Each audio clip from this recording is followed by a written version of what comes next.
오늘 우리에게 주시는 하나님의 말씀은 에베소서 5장 1절, 2절 말씀입니다. 제가 말씀을 봉독하겠습니다. 그러므로 사랑을 받는 자녀같이 너희는 하나님을 본받는 자가 되고 그리스도께서 너희를 사랑하신 것 같이 너희도 사랑 가운데서 행하라. 그는 우리를 위하여 자신을 버리사 향기로운 제물과 희생 제물로 하나님께 드리셨느니라. 아멘. 이 시간에 이인환 치리 목사님 나오셔서 가정의 달을 지나며라는 제목으로 하나님의 말씀을 전해 주시겠습니다. 한 달 만에 다시 여러분을 뵙게 되는 것 같습니다. 다행스러운 게 저희 교회에서 지원하는 선교사님이 마침 들어오셔서 한 달 동안 저희 교회에서 묵고 계셔서 설교 부탁을 하고 오늘 주일날 예배에 왔습니다.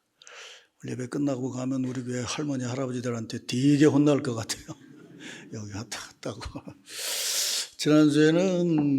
지난번에 왔을 때는 와서 정신이 없어서 그냥 여러분들이 이렇게 성도들이 계신가 보다 그랬는데 이제 두 번째 오니까 조금 보이네요.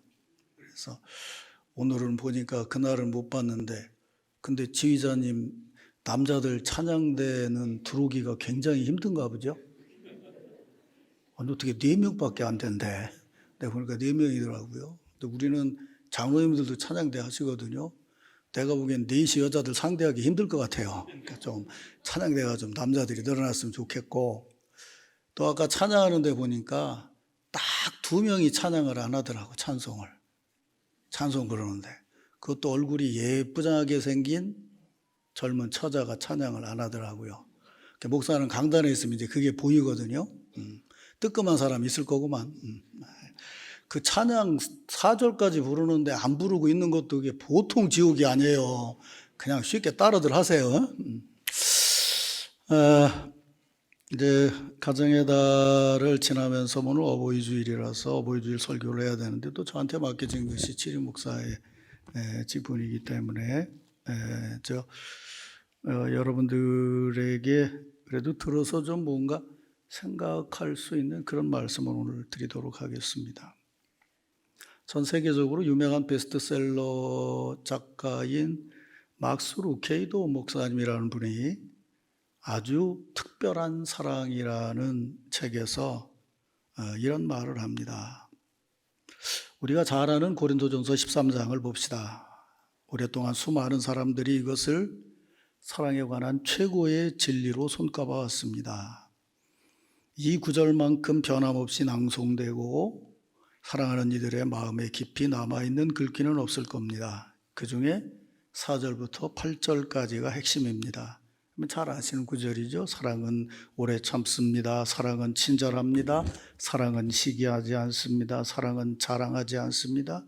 사랑은 모든 것을 믿습니다. 모든 것을 바랍니다. 모든 것을 견딥니다. 사랑은 한이 없습니다.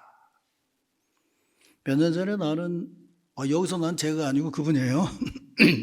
이 구절에서 사랑이라는 말 대신 내 이름을 넣어서 읽어보라는 도전을 받았습니다. 근데 그렇게 읽자마자 나는 완전한 거짓말쟁이가 되어버렸습니다. 맥스는 오래 참습니다. 맥스는 친절합니다. 맥스는 시기하지 않습니다. 맥스는 교만하지 않습니다. 여기까지만 해도 충분한 거짓말입니다. 나는 오래 참지도 못하고 온유하지도 못하고 이건 내 아내하고 아이들에게 물어보면 아주 잘 알 수 있습니다.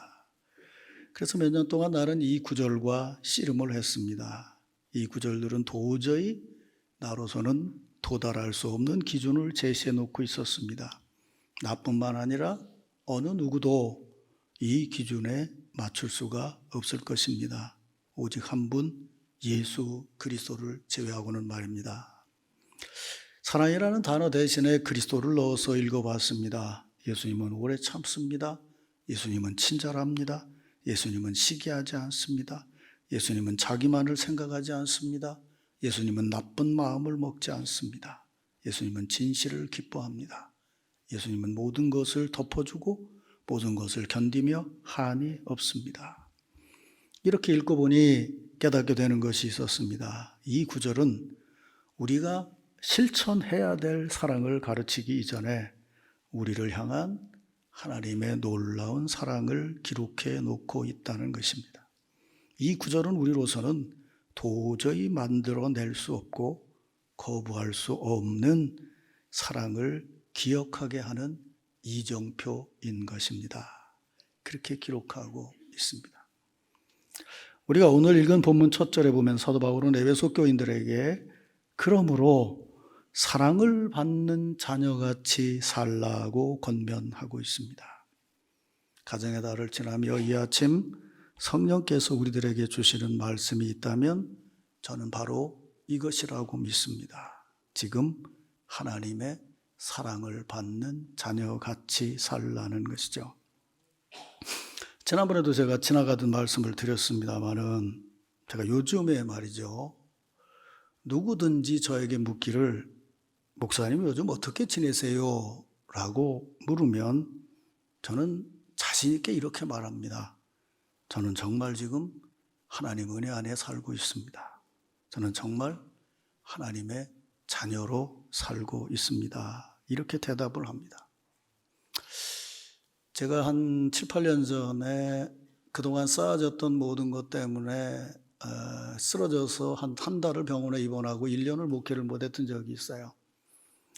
그때 병원에서 읽어보니까 이게 정말 죽을 것 같은 고통에서 성경을 읽어보니까 또 읽는 느낌이 전혀 다르더라고요. 그래서 그때 많이 제가 그동안 살아온 것을 돌아봤어요.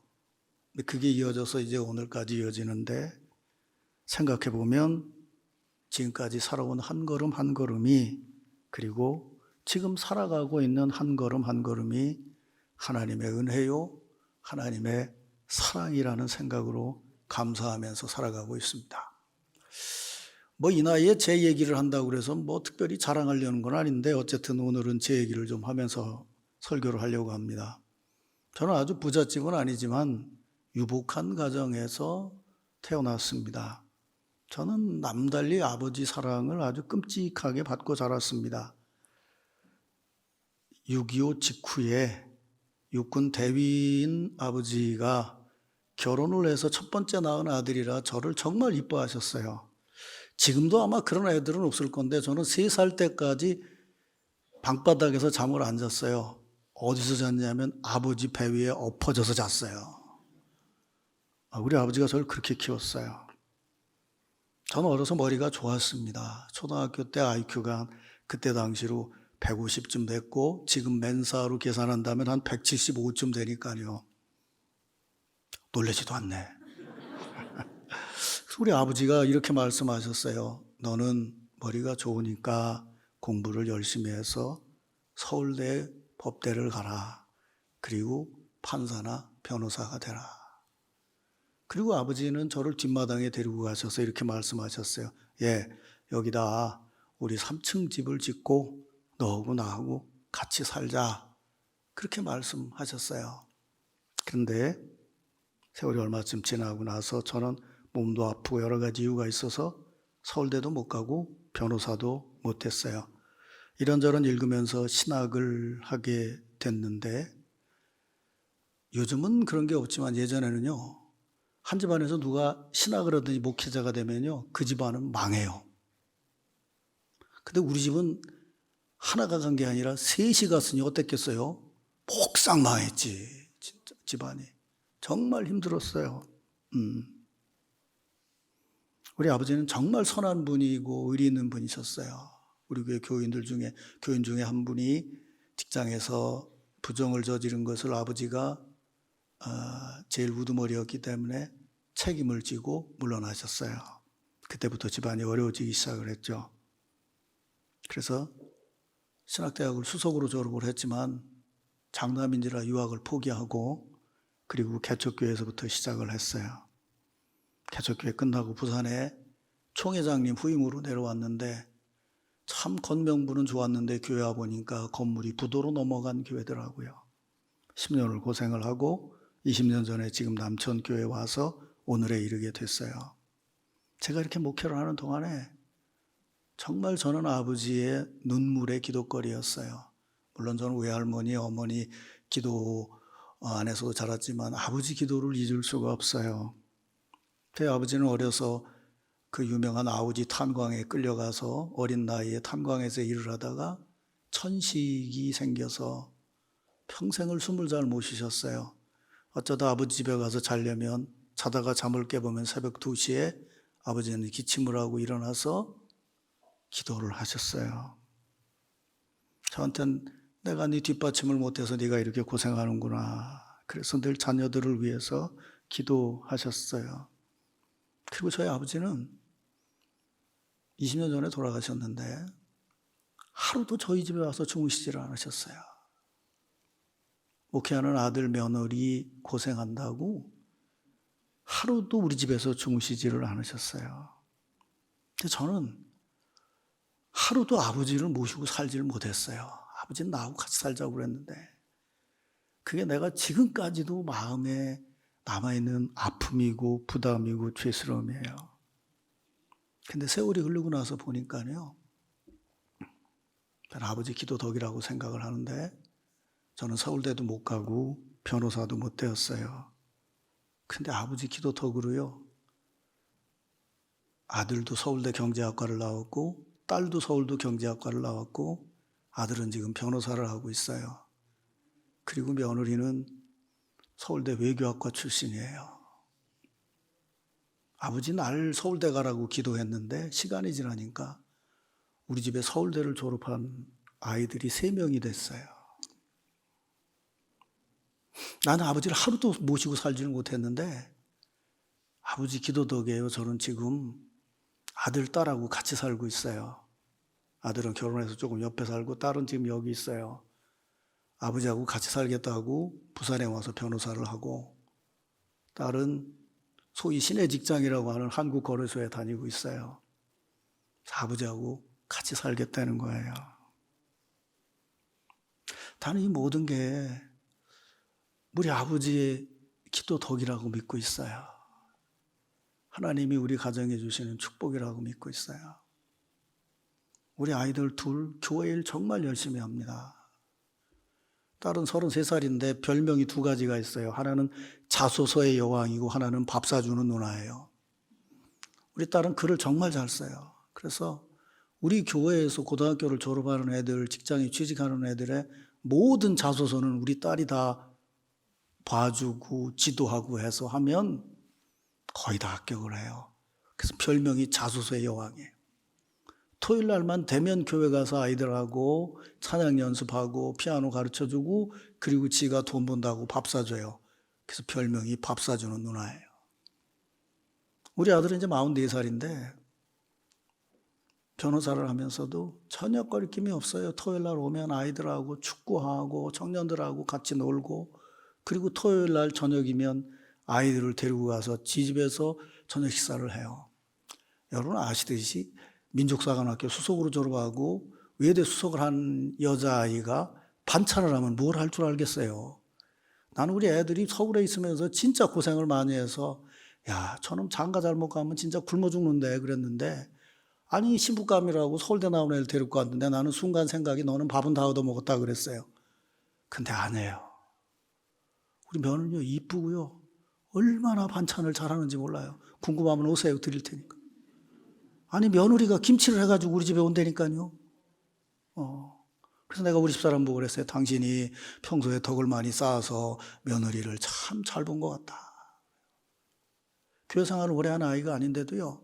청년들이 5명씩 토요일 날이면 와서 먹고 뭐 해도 전혀 마음에 꺼리낌이 없어요. 그 정말 웃기는 건 난 결혼하고 우리 아들 집에 2번 갔는데 우리 청년놈들은 맨날 가서 거기 가서 살아요.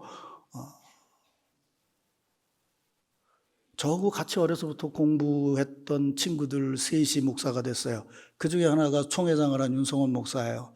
같이 커서 한 명은 이제 은퇴를 했고 저하고 윤성원 목사는 아직 하고 있는데 제가 그 친구들을 만나면 부담스러운 게 하나 있어요. 그게 뭐냐면 그 친구들은 아들이 하나씩 다 목사가 됐어요. 난 우리 아들이 그랬어요. 넌 서울법대를 나오고 아빠가 공부하다 못했으니까 너 서울신대 교수를 해라. 근데 내가 부산에 와서 너무 목회에 고생을 하니까 우리 집사람도 절대로 목사는 안 시킨다는 거예요. 아들도 죽어도 안 하겠다는 거예요. 그래서 나는 친구를 만날 때마다 부담스러워요. 그런데 얼마 전에 기도하면서 깨달았어요. 그놈이 만약 내 뒤를 이어서 목사가 됐다면 지금 40대 중반이면 내가 지금도 그놈 뒷바라지를 해야 될 텐데 이 녀석은 생각이 달라요. 뭐라고 얘기하는지 아세요? 아버지가 와서 목회하고 세워놓은 교회니까 아들인 제가 이 교회를 이어서 섬기겠습니다. 그래요. 우리 딸하고 아들은 생각이 그래요. 내가 그 얘기를 듣고 나서 참 하나님의 뜻이 오묘하구나. 꼭 목사의 아들이 목사가 되는 것만으로 신앙의 대를 이어가는 것이 아니구나. 오히려 아버지가 섬기던 교회의 아들이 집사가 돼서 열심히 섬기고 있으면 그것이 교회를 살리는 것이고 주님을 위해서 일하는 것이 아니냐. 그런 생각을 해서 요새 내가 친구들한테 조금 면목이 서요. 난 우리 아들이 잘하고 있다. 넌 네 아들 뒷바라지 하고 있지? 그리고 내가 약 올리고 있어요. 제가 이 말씀을 드리는 것은 이런 하나님의 은혜와 하나님의 사랑이 저만의 일이겠냐고요. 지금까지 수정동교회를 지켜오고 신앙생활과 사역을 이어온 여러분의 가정에도 말로 표현하지 않아서 그렇지 저는 틀림없이 이런 하나님의 은혜와 사랑이 흐르고 있다고 믿고 있습니다. 사랑하는 성도 여러분, 가정의 달을 지나면서 여러분 모두가 진정으로 하나님의 사랑을 받는 자녀임을 확신하시기를 바랍니다. 그저 메마른 교리적이고 지적인 동의가 아니고 지금 하나님이 여러분을 사랑하고 계심을 느끼고 체험하면서 하나님의 사랑을 받는 자녀답게 하나님의 은혜와 사랑 안에 사시기를 바랍니다. 그런 사랑을 자녀들에게 보여주고 그런 사랑으로 부모님을 섬기시기를 바랍니다. 그래서 하루하루가 신앙 안에서 그래 오늘 하루의 삶이 참 하나님 은혜 안에 살았지. 하나님의 은혜가 너무도 감사하지. 이런 고백을 하면서 가정의 달 5월을 지나시기를 주의 이름으로 축원합니다. 오늘 아침에 우리 이런 마음으로 우리 옆에 있는 성도들 축복합시다. 이거 할 줄 아시죠? 나 이거 잘 못하는데 하트 이렇게 하트하면서 옆에 있는 분들 보시고 오늘 뵈니 아주 사랑이 가득하십니다. 이렇게 축복하시길 바랍니다.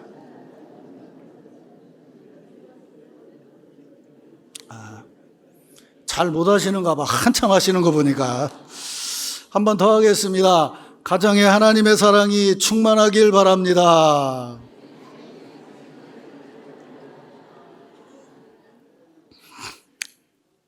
전 설교 때마다 이렇게 축복을 하라고 그러는데 우리 신자들한테 그렇게 얘기를 해요. 생각을 해보세요. 일주일에 한 번이라도 교회에 와서 말이죠.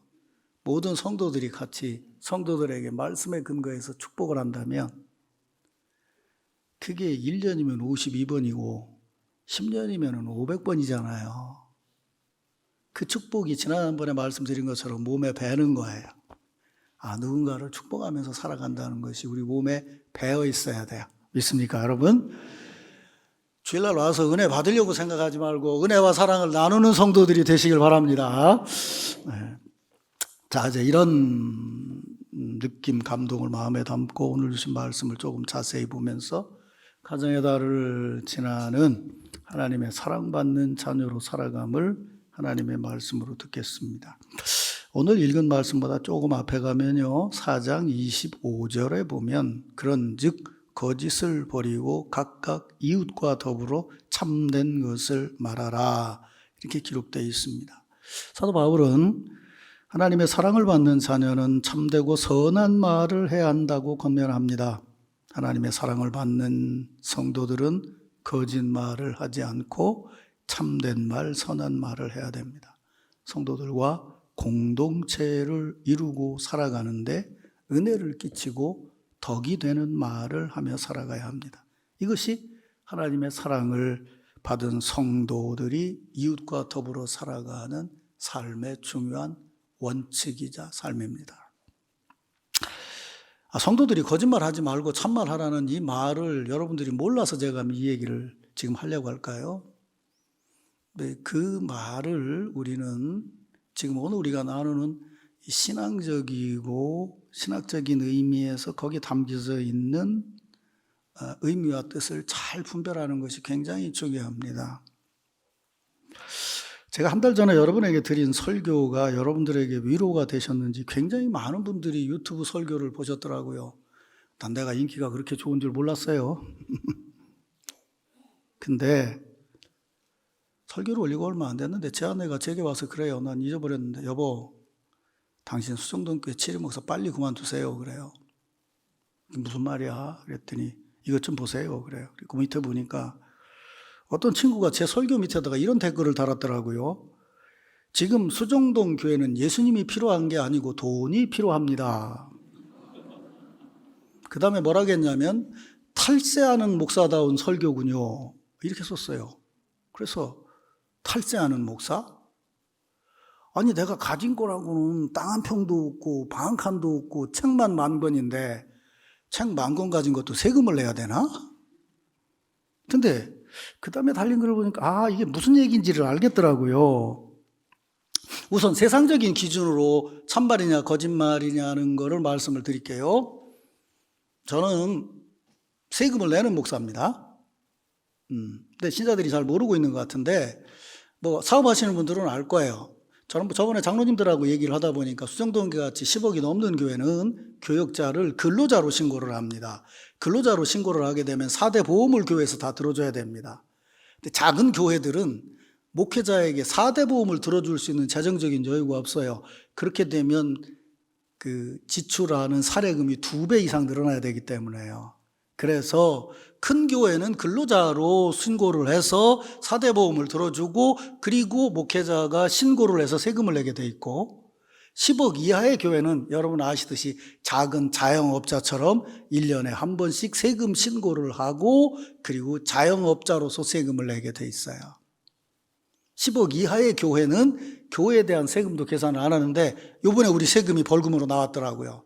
이젠 세가 딸려서 그런지 예전엔 10억 이하 교회는 관심도 없었어요. 임금비도 안 나오니까. 근데 지금은 10억 이하 교회도 매년 세무서에 신고를 하지 않으면 벌금이 나와요.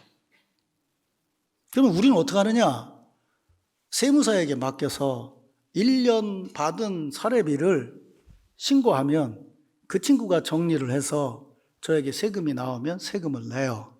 근데 부교육자들은 수입이 너무 적기 때문에 신고를 해도 세금을 내질 않아요. 그게 여러분이 아셔야 될 세상적인 진리로 목사들이 세금을 내느냐 안 내느냐의 얘기예요. 그러니까 부교육자들은 세금을 내질 않아요. 왜? 수입이 너무 적어서. 근데 어느 목사도 지금 세금을 신고하지 않는 목사는 없어요. 근데 거기다 이렇게 들었더라고요. 수정동 교회 목사님들은 세금을 내지만 그 양반은 안 낼 겁니다. 날 보고 그랬어요. 그러면 수정동 교회 목사들은 세금을 내지만이라고 하는 거 보니까 수정동 교회 목사들이 세금을 내는 것까지 알면 범인은 여기 있는 거 아니야? 아니면 나간 사람이든지겠지. 우선 일단 세상적으로 그것은 참이 아니고 거짓을 말한 거예요. 중요한 것은 신앙적인 의미예요. 그 설교 밑에다가 탈세하는 목사다운 설교라고 쓴 이유가 뭘까요? 세상적으로 세금을 냈냐 안 냈느냐라는 얘기를 하고 싶은 건가요? 아니에요. 요한복음 9장에 보면 예수님께서 길을 가시다가 나면서부터 맹인된 자를 보셨어요. 제자들이 그 맹인을 보고 예수님께 이렇게 묻죠. 선생님, 이 사람이 맹인으로 난 것은 누구의 죄 때문입니까? 자기의 죄입니까? 부모님의 죄입니까? 이 사람이 맹인된 게 누구 죄 때문입니까? 물었어요. 그러면 본인이든지 부모든지 그 기준으로 보면 둘 중에 하나는 죄인이죠. 그러니까 어디를 참이라고 하든 둘 중에 하나는 죄인이에요. 그리고 어떤 것이 참냐에 따라서 한 명은 정죄를 받아야 돼요. 그러니까 그 상황에서 어떤 것이 참이냐고 하는 것은 둘 중에 하나가 죄인이 되는 굉장한 심각한 문제예요. 그렇기 때문에 제자들이 고민하다가 예수님께 물었겠죠. 근데 여러분 아시는 대로 예수님이 이렇게 대답하셨어요. 이 사람이나 그 부모의 죄로 인한 것이 아니라 그에게서 하나님이 하시는 일을 나타내고자 하십니다. 예수님은 그 둘을 놓고 그 현실에서 누가 참이냐 거짓이냐를 보려고 하지 않고 신앙적이고 하나님 나라의 기준에서 보고 있는 거예요. 제자들은 그 맹인된 사람을 놓고 그 고통스러운 이 일을 보면서도 전혀 그에게 일어나야 될 치료나 회복을 본 것이 아니고 그 고통스러운 상황에서 누구의 죄 때문이냐를 찾아서 정죄하고 그것을 정죄한다면 그 다음에 무슨 일이 일어나겠어요? 아버지 죄다 그러면 아버지가 가만히 있겠어요? 본인 죄다 그러면 본인이 가만히 있겠어요? 결국 그 가정은 파탄이 날 수밖에 없고 갈등이 날 수밖에 없고 공동체는 무너지게 되는 것이죠. 예수님은 제자들하고 다른 차원에서 답을 찾으셨어요. 지금 이 맹인에게 진리가 뭔 줄 아냐? 누구의 죄 때문이나를 가리는 것이 진리가 아니고 이 맹인에게 정답과 진리는 보는 것이다 라고 말씀하신 거예요. 정죄가 아니라 하나님의 일하심과 하나님의 사랑과 은혜 안에서 답을 찾았다는 거예요. 그래서 하나님의 은혜로 회복이 되면 그도 회복이 되고 아들을 보는 아버지도 회복이 되고 그 가정이 온전히 은혜 안에서 하나가 될 수 있겠죠. 수정동교회 유튜브에 탈세하는 목사라고 적은 그 친구의 답은 내가 탈세를 하느냐 안 하느냐가 아니에요. 그것은 신앙적인 차원에서 대단히 잘못된 거짓말을 하고 있는 거예요. 그 얘기를 듣고 위로받는 성도들이 있다는 것을 뭔가 좀 건드리고 싶은 거예요. 성도들이 하나 되는 것을 좀 뭔가 막아보고 싶은 거예요. 그래서 교회가 회복되는 것을 원하지를 않는 거죠. 그것은 사랑 안에서 참말이 아니고 진리 안에서 참말이 아닌 거예요. 얘기 나왔으니까 또 하죠. 전혀 못 들어보신 분들은 충격받을지도 모르는데 후배가 나한테 전화를 했어요. 그래서 형님 왜? 그랬더니 형님이 형님 동생을 수정동교회에 넣으려고 한다며요. 그러더라고요. 그래서 내가 팍 웃었어요. 왜 웃었는지 아세요? 제 밑에 동생이 나이가 몇 살이냐면 67살이고 그 밑에 동생이 나이가 몇이냐면 64살이에요. 제 밑에 동생은 도시가 재개발되는데 교회가 들어가서 150억을 주고 수정동교회보다 더 큰 교회를 졌어요. 예배당을 짓고 나니까 150억, 빚 하나도 없이 예배당을 짓고 나니까 700명 모이던 교회가 지금 1,400명이 모이고 있어요. 그런 교회 담임 목사예요. 근데 걔를 내가 여기다 넣으려고 했을까요? 그 밑에 동생은 성남에서 목회하는데 지금 800명쯤 신자들이 모이는 교회 담임 목사예요. 우리 교단 재판위원장이에요. 그 동생을 제가 여기다 넣으려고 애쓰겠냐고요. 그런 말을 하는 목적이 도대체 뭘까? 생각. 그건 아마도 제가 한 200명 조금 넘는 교회 목회를 하기 때문에 그렇게 생각하는 건지도 모르겠죠. 근데 여러분, 겉하고 속은 다르다는 걸 아셔야 돼요. 제가 그 교회에서 20년을 넘게 목회를 하고 있는데 제가 왜 그 교회에서 목회를 계속하는 줄 아세요? 여러 가지 이유가 있지만 가장 중요한 이유 중에 하나가 새신자와의 약속이에요. 제가 처음 교회를 가고 났더니 우리 교회는 골목 안에 있어서 신자들이 이렇게 많은 교회가 아니에요. 새벽 기도를 내가 열심히 했는데 새벽 기도에 다른 교회 교인들이 와서 설교를 듣고 은혜를 받았어요. 교회가 먼 사람들이 등록을 하겠다는 거예요. 근데 등록하러 와서 이분들이 제게 하는 말이 뭐냐면 목사님, 묻고 싶은 게 있습니다. 목사님, 다른 교회로 가실 겁니까? 계속 있을 겁니까? 그렇게 묻더라고요. 전 다른 데 안 갑니다. 그냥 여기서 저는 목회 마무리할 겁니다. 라고 대답을 했어요. 새신자하고 약속이죠. 12년 전에 한 큰 교회에서 장로님 11분이 제게 우리 장로님들 모두가 찬성을 하니 목사님 오십시오 그러더라고요. 제가 못 갑니다 그랬어요. 왜 못 오십니까? 여기가 더 큰데 난 새신자들하고 약속했기 때문에 갈 수가 없습니다. 그 장로님 말씀이 걸작이더라고요. 아니 위임식을 하고도 가는데 그 약속이 뭐가 중요합니까? 그래요. 제가 그랬어요. 그건 그분들 일이고 저는 평생을 그렇게 살지를 않았습니다. 난 여기서 내가 새신자들하고 약속을 해서 그 신자들이 신앙생활을 하고 있는데 내가 그러고 떠나면 그 다음에 오는 목사는 어떻게 신자들한테 신뢰를 얻어서 목회를 할 수 있겠습니까? 이상한 말이지만 저는 그런 자존심으로 지금까지 살아왔어요. 근데 내가 수정동교에 와가지고 뭐 탈세를 하는 목사니 나 이거 어쩌면 할보 갈지 몰라요. 마음 상해가지고 무슨 동생을 넣으려고 하는데 제가 그런 목사 같으면 여기 와서 치리 목사 하지 않습니다. 저는 장로님들하고 얘기했지만 제가 추천도 하지 않습니다. 왜요? 공정한 심판자여야 되니까.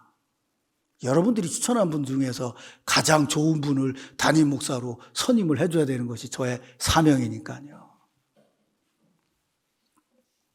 사랑하는 성도 여러분, 우리는요, 세상적인 기준에서 참말을 하느냐 거짓말을 하느냐는 건 이미 넘어섰어야 됨을 믿으시길 바랍니다. 우리가 말하는 참말은 사랑 안에서의 말이고 교회 공동체를 생각하면서 하는 말이어야 돼요. 나 혼자 수정동교회를 위해 기도하면서요, 이런 생각을 했어요. 저 혼자 생각입니다. 그냥 가만히 있었으면, 그러니까 조가로 목사가 나한테 제주도를 갈 때 부탁했던 것처럼, 형님 제가 이렇게 해서 이제 그만뒀습니다. 그냥 좀 쉴랍니다. 그러고 쉬었다면, 그래서 수정동교회에 새로운 목사가 오고 신자들이 마음이 모아져서 교회를 일을 열심히 하고 있다면, 얼마쯤 지난 다음에 제가 수정동교회 담임 목사님들이나 담임 목사나 장로님들에게 이렇게 말할 수도 있었을 거예요.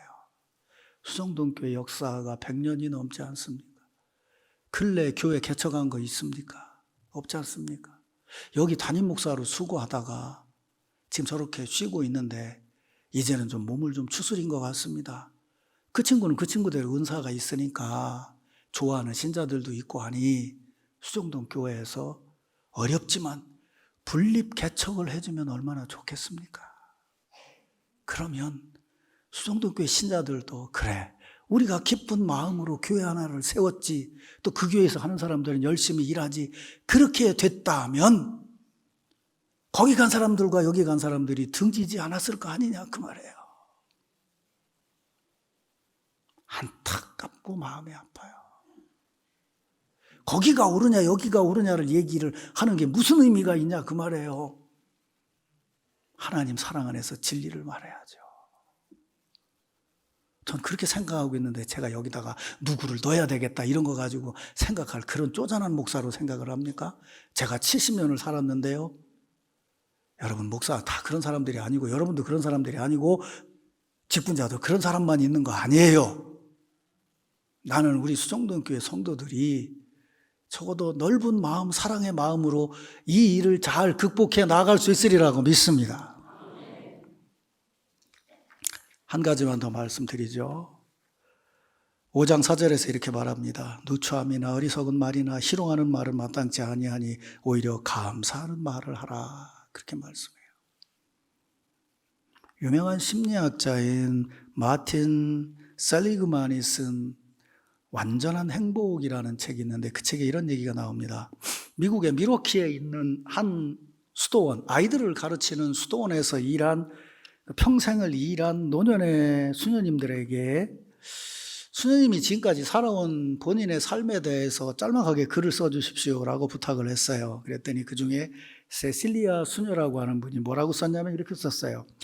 주님께서 헤아릴 수 없는 귀한 은혜를 내게 베푸시어 인생을 잘 출발하도록 이끌어 주셨습니다. 수련 수녀로서 노틀담 수녀고에서 학습을 하며 보는 그 세월 동안 나는 참 행복했습니다. 지금 나는 크나큰 기쁨을 누리고 사랑의 하나님과 더불어 살아가기를 바라고 있습니다. 이렇게 기록을 했어요. 근데 또 한 분 수녀인 마가렛 수녀라는 분은 그 질문에 대해서 이렇게 썼습니다. 나는 1909년 9월 26일 이남 5녀의 맞이로 태어났습니다. 수도원 본원에서 수련 수녀로 지난 첫 해 동안 화학을 가르쳤고 다음에는 노틀담 대학에서 라틴어를 가르쳤습니다. 나는 수녀로서 사명과 선교 활동과 내 자신의 영적 성장을 위해서 최선을 다할 생각입니다. 이렇게 썼다는 거예요. 근데 조사를 해보니까 앞에서 얘기한 세실리아 수녀는 98세가 되도록 병치레를 한 번도 안 하고 잘 사셨고, 마가렛 수녀는 59세에 뇌졸중으로 쓰러져서 사망을 했다는 겁니다.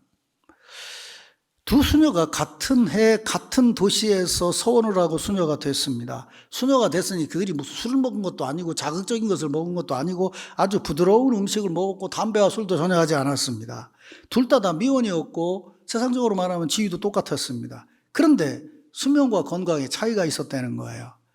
이 차이가 어디서 오는 걸까라고 생각하면서 그때 답을 했던 108명의 수녀들의 글을 꼼꼼히 읽은 다음에 심리학자인 설리그만은 이렇게 차이를 발견했어요. 세실리아 수녀처럼 나는 행복했습니다. 나는 귀한 은혜를 받고 살았습니다. 라고 감각적인 표현을 많이 한 수녀와 나는 몇 년에 태어났고 몇 년에 뭘 했다고 얘기하면서 긍정적인 언어가 전혀 없이 사실을 말한 수녀들, 그 차이가 수명과 삶의 질을 바꿔놓더라는 거예요. 한마디로 자신의 삶을 행복하다고 작게 표현한 수녀들이 훨씬 더 장수하고 훨씬 더 건강하게 살더라는 거예요. 그렇게 긍정적인 표현을 한 수녀들은 90%가 85세까지 살았고 나는 이랬다고 얘기한 수녀들 중에는 80살을 넘은 숫자가 30%밖에 되질 않았다는 거예요. 그 활기차게 삶을 살았던 수녀들은 90살 넘게 사는 수녀가 50%가 넘었고 몸이 건조한 수녀원의 삶을 산 수녀들은 90살을 넘게 산 수녀가 10%밖에 되지를 않았다는 거예요. 그러면 행복하고 활기찬 삶을 산 수녀들이 더 오래 살았다는데 그들이 그런 행복함과 활기참은 어디서 나온 거냐? 그는 심리학자지만 이렇게 얘기를 해요. 그 수녀들이 무슨 남달리 쾌락적인 삶을 살았던 것도 아니고 많은 재산을 모아서 기분이 좋았던 것도 아니고 지위가 올라가서 자랑하고 살았던 것도 아니고 그들의 행복감은 어디서 온 것이냐면 주께서 헤아릴 수 없는 은혜를 내게 베푸셔서 사랑의 주님께서 나하고 함께 하셔서 하나님의 은혜를 자기를 소개하는 데에 중심으로 삼아서 이야기하는 수녀들, 다시 말하면 하나님의 은혜와 감사를 입으로 표현하고 사는 수녀들이 훨씬 더 활기차고 훨씬 더 건강하게 살았다는 거예요. 제가 지난번에 와가지고 좀 자극을 받으라고 성경 공부한다고 신앙생활 잘하는 건 줄 아냐? 거짓말이다 그랬는데 제가 이런 차원을 말하는 거예요. 성경의 얘기를요, 몸이 건조한 교리로 들으면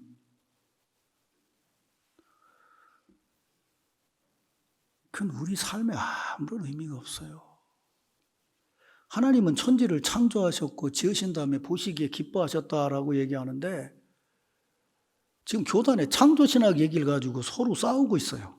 예를 들면 그럼 어떤 말이 옳으냐라고 생각하고 있다 그 말이에요. 생각해 보세요. 하나님이 창조하셔서 나의 삶을 기뻐하셨다는 것을 믿으면 무슨 일이 일어나든지 나하고 다른 사람을 보더라도 그걸 보면서 기뻐해야지요. 원래 왜 아멘을 안 한대요? 그 다음에 이게 골치 아프다는 얘기를 할 때는 창조신학이 아니라 죄와 구속의 신학으로 넘어가는 거예요. 우리가 창조의 신앙을 믿는다면 우리는 너는 그렇게 생겼어도 하나님이 지으셔서 기쁘고 나는 이렇게 지었어도 하나님이 이렇게 지으셨기 때문에 기쁘다고 얘기해야 창조 신학으로 살아가는 거예요. 하나님이 엿새 동안 창조하셨다. 1번 애들한테 5일, 2번 6일, 3번 7일 어떤 게 맞냐 그래서 6번 그래 너는 정답이다. 너는 창조 신앙으로 살아간다. 그거요? 착각하면 안 돼요. 그거 6번이라고 얘기하면서 5번이라고 쓰네. 지적하고 뭐하고 하고 있으면 그게 무슨 창조 신앙이냐고요. 제가 지금까지 70년 가까이를 살아오면서 참 목사들도 철이 없고 신자들도 철없는 사람들이 너무 많다고 느끼는 게 그거예요. 말로는 교리적으로는 참 말은 잘해요. 근데 그 은혜 안에 산다는 느낌을 받을 수가 없어요. 그거 가지고 교단에서 얘기하면 다른 교단에서 보고 우리 교단이 하나님의 은혜 안에 산다고 얘기를 하겠어요? 아이고 참 답답하기가 한이 없어요. 제가 지난주에도 말씀드렸지만 제가 조금 전에 말씀드린 것처럼 어려움을 겪고 있지만 여러분, 가장 중요한 것은 지금 이 자리가 상황이 어떻게 변하든 창조의 하나님, 구속의 하나님, 은혜의 하나님이 우리와 함께 하신다는 것을 믿으면서 매 주일 감사와 축복의 언어로 사시기를 바랍니다. 가정의 달을 지나면서 서로를 축복하세요. 그래야 시간이 지나가면서 교회가 더 아름다워지고 하나님의 은혜 역사가 일어날 수 있을 것이에요. 오늘 이 말씀이 가정의 달을 지나는 여러분 모두에게 은혜가 되기를 주의 이름으로 축원합니다.